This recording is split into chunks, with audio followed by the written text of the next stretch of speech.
Now I'm going to ask you a series of questions. Sure. Just give me a one-word answer. Or give me a one-sentence answer for them. Okay. Off the top of your head, and we'll see how it goes. Right. Okay? Okay. Do you like the term singing actor? Yes. Okay. You want a sentence, or you just want a one? Give me a sentence. Okay. Why? Singing actor is what an opera singer is. It requires you to give both sides equally, as much as possible. If you're a concert singer, you sing well in concert. If you're a stage theater performer or theater actor, you sing, you act. But to be an opera singer, you have to do both. Wonderful. What about the term park and bark? What does that bring to mind? Somebody I just heard say that term, yeah.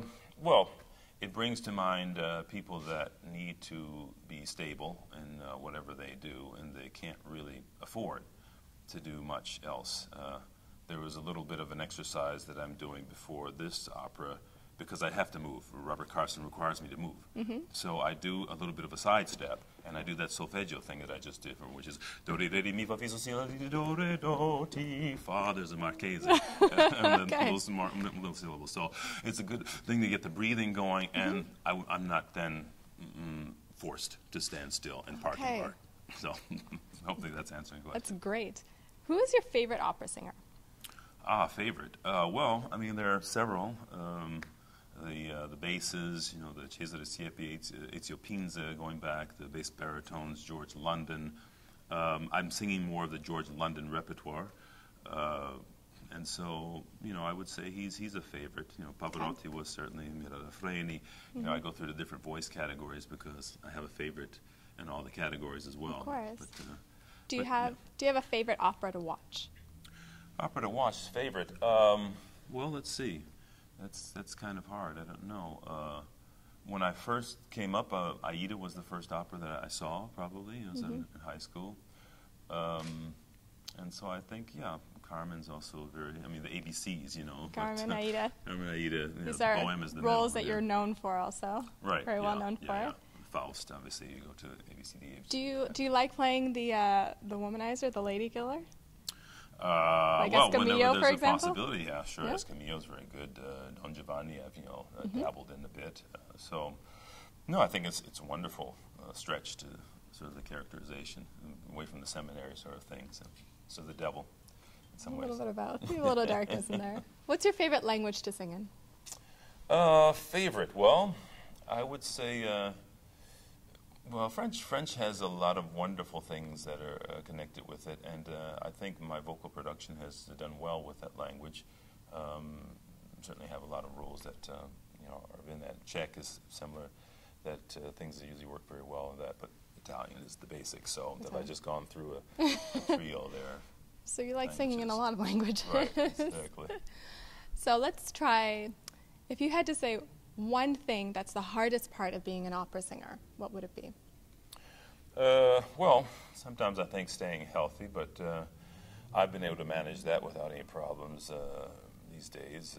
Good regiment, sort of demi-vegetarian, sort of, the pomegranate, do some garlic occasionally. I mean, all the different things that are certainly healthy and keep the vocal cords in good shape. But the difficulties, I don't know, well, it is difficult being on stage and doing all the things. I mean, I do some juggling a lot of times, and that's kind of what it is to be an opera singer. You have to juggle so many things. You have the language, you have the music, you have to stay in touch with the conductor, you have to connect with your colleagues, you have to convey that to an audience that you're actually doing something that's dramatic and not just, parking and barking, as it were. Right. So there's just a multifaceted thing that's difficult about being an opera singer. If you had the opportunity to sing one role in one opera house anywhere in the world, what role would it be and at what house? And it doesn't have to be your voice type. Maybe you want to be a diva soprano. I don't know. Oh, right. So. Oh, my gosh. I just never asked that. Now, you've gone outside of the voice categories, the Bach thing here. So, this is your fantasy. If you could pick a role, what would it be? It's probably all those people that want to do the tenor things. I mean, I started up imitating Mario Lanza quite a bit, so that's probably why I have some of the top notes that work really well. But I love the other things too. I mean, it's hard to say that it's one role. I mean, let's go. Well, I was thinking about Moses Moses in Mosè in Egitto, which is a Rossini opera I've been wanting to do for a while, but it doesn't have a lot of arias or anything to it. But it's just about, it's a title role. I'm going to do the Flying Dutchman coming up. That's a title. They're the titles. Divorce good enough. Maybe that's one I could say. So those title roles that are very rare in my voice category, which would be fantastic to do at La Scala, at the Met. I'd have to flip a coin. So. And if you had to just pick one house for the rest of your life, where would you go? Well, as I said, I thought I was, I could die after the La Scala experience. Okay. And, that's a good indication. Yeah, I think that's it. I mean, I won the Verdi competition, and when I got the scores of the Verdi operas, I had half of them as a baritone that won the first prize as well. But you had half the scores, and you see La Scala on those recording scores, and you think, okay, maybe I'll sing these someday at this opera house. Okay. If you had the choice in real life, again, another fantasy, would you rather be Mephistopheles or John the Baptist? Oh, my. You're talking about in real life or just in singing? Yeah, well, in real life. If you were one of those characters, would you rather be the sort of villainous devil who gets whatever he wants? Right. Or John the Baptist, who doesn't have the greatest end, but he's pious. So. Yeah, that's true. I still would prefer, John the Baptist. Yeah. The goal. That's that unattainable thing. Even without your head, you lose your head, but you get a lot more heavenly rewards. Of course. And who are your idols? Just in general, idols? Yes, in general. Oh, geez, I don't know what I could say. I said Laurence Olivier, the actors, the Cesare Siepi, George London. And singing, and I don't know, other people I could think of, Barack Obama he's quite a person to look up to. I don't know, my brother I idolized quite a bit. He was in the military, and my dad was in the military, things that I aspired to. That's why I looked at West Point for a long time.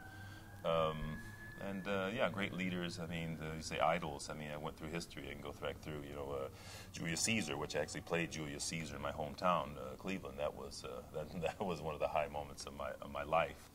Alexander the Great, the Napoleon, because I go back and look at their way of innovating their ways to success. Great, so that's what great innovative leaders. Right. Great idols to have. Is there anything else you wanted to tell me that I didn't ask you? Who are the other idols? Well, I didn't get Jesus Christ in there. I don't know why. He's a good idol. That's always good, especially if you've been in the seminary.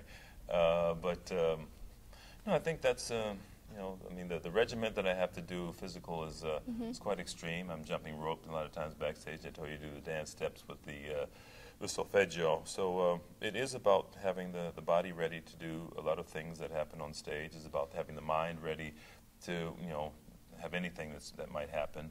And to be flexible, to know that you have alternatives if something should go a little different than what you planned, and that it still can be good, because there are times when you think that was a fantastic performance. Do I want to duplicate that, or do I want to do another variation of that? And so that becomes the goal, to do a variation that you can say, "Wow, I love that one too." So you don't want to take one over the other.